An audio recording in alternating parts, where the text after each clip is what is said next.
Hey guys, good morning. Things have been really busy at my house, and we've had this crazy weather. So that's why you haven't heard from me in a few days. But I have been also praying quite a bit, just things I'm seeing going on that are disturbing. And yet they have to happen, and I had made a video a while back, and these things are going to increase until the Lord comes. They're not going to get lesser and lesser. And don't be weary, don't be weary in standing in your armor and standing up for the true gospel. We're almost there, guys. I really believe we are. And I had made the videos, a little 2-part short teaching series, the Bible study about bride without spot. And when I found out, the bride being the church, and spots are false teachers or false teachings, okay? And Jesus wants a bride without spot or wrinkle. And judgment begins in the house of God. So, a Pharisee or legalist will teach you that means no sin. You can't have any sin. No, it's unbelief and false teachings, specifically false gospel. And he wants us to have an abundant entrance into the kingdom. And I felt like this was like a word of knowledge from the Lord that I had gotten when I was putting that video up, and I was praying about it first.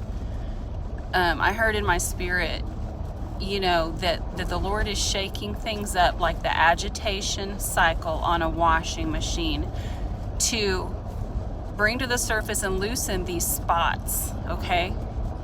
And spots, when you look them up in the Bible, are false teachers, false gospel. So, and I don't believe it means, from what I've seen, that some of these people that are causing spots on the bridal gown are I don't think they're all unsaved necessarily. But he wants to shake up these false teachings and let the truth be known, that people that are corrupting and muddying up the gospel by adding to it, backloading it, front loading it,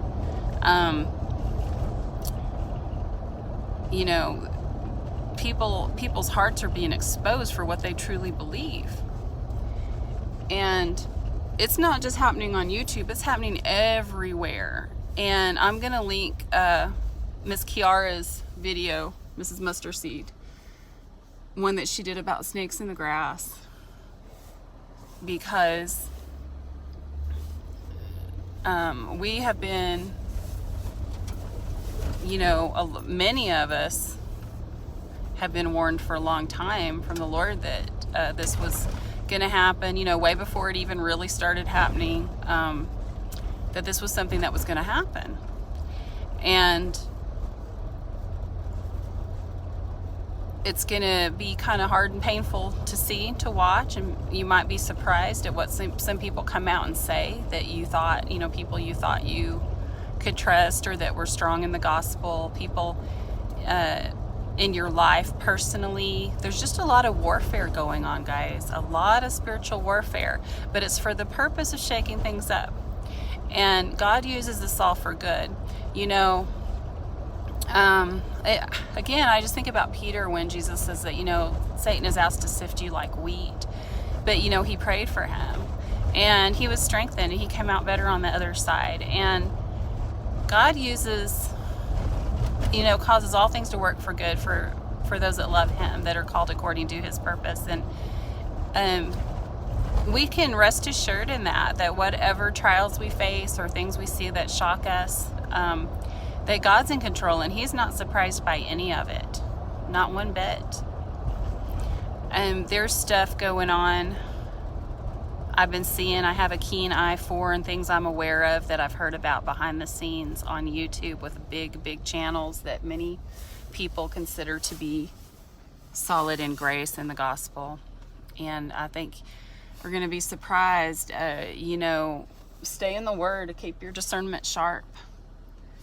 There is a separation happening, which, I was shown years ago in many different ways how this was going to come about, and what people really believe. When somebody's preaching the gospel, it is all that they say about the gospel. It's not just what they say out one side of their mouth while turning and saying something else out the other.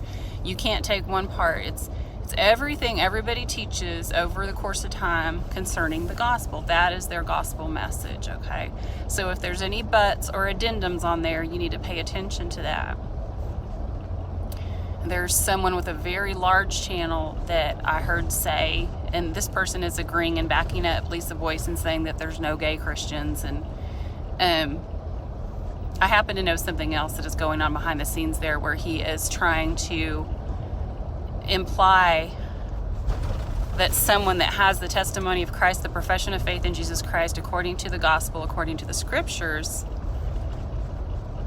is not saved, is like a witch or an evil, demon possessed or some sort of evil person. And in spite of their profession of faith, he's saying that that's what he's trying to get at. And he is beginning to, because of offense, because of what this person said about prophecy and what it really is, he's now coming out and saying what he really believes about the gospel, and how he misused so many different Bible verses to support his viewpoint. And guys, it's just going to get ugly up in here. We're going to see some stuff. But remember, it's all for the good. Remember who has the victory in the end, and hang in there, stand firm. We stand against the wiles of the devil by wearing our armor, which is really, and I did a teaching series on that, it's in my playlist. It's really, when it comes right down to it, all about identity truths and the gospel, and just standing firm in those, and you can quench all the fiery darts of the enemy that way. And it will also help you to discern who is teaching wrongly, who's going to lead you astray, who's acting out of fleshy offense like a brute beast, according to Jude and Peter, or who is someone who truly cares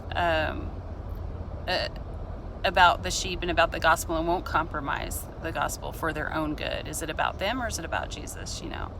And sadly, there are a lot of people that it's a whole lot more about them than they would admit. So just be careful, be in prayer,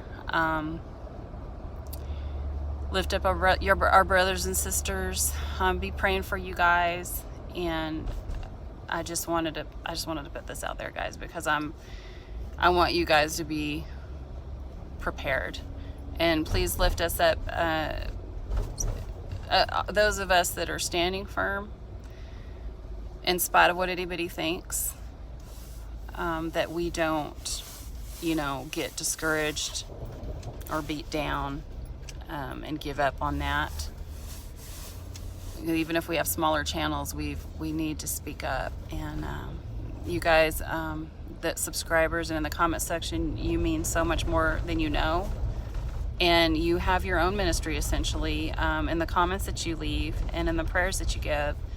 And don't forget that. I have been blessed so much by comments I read on my channel and on other people's channels sometimes. And I'm like, wow, that is some serious wisdom there and encouragement.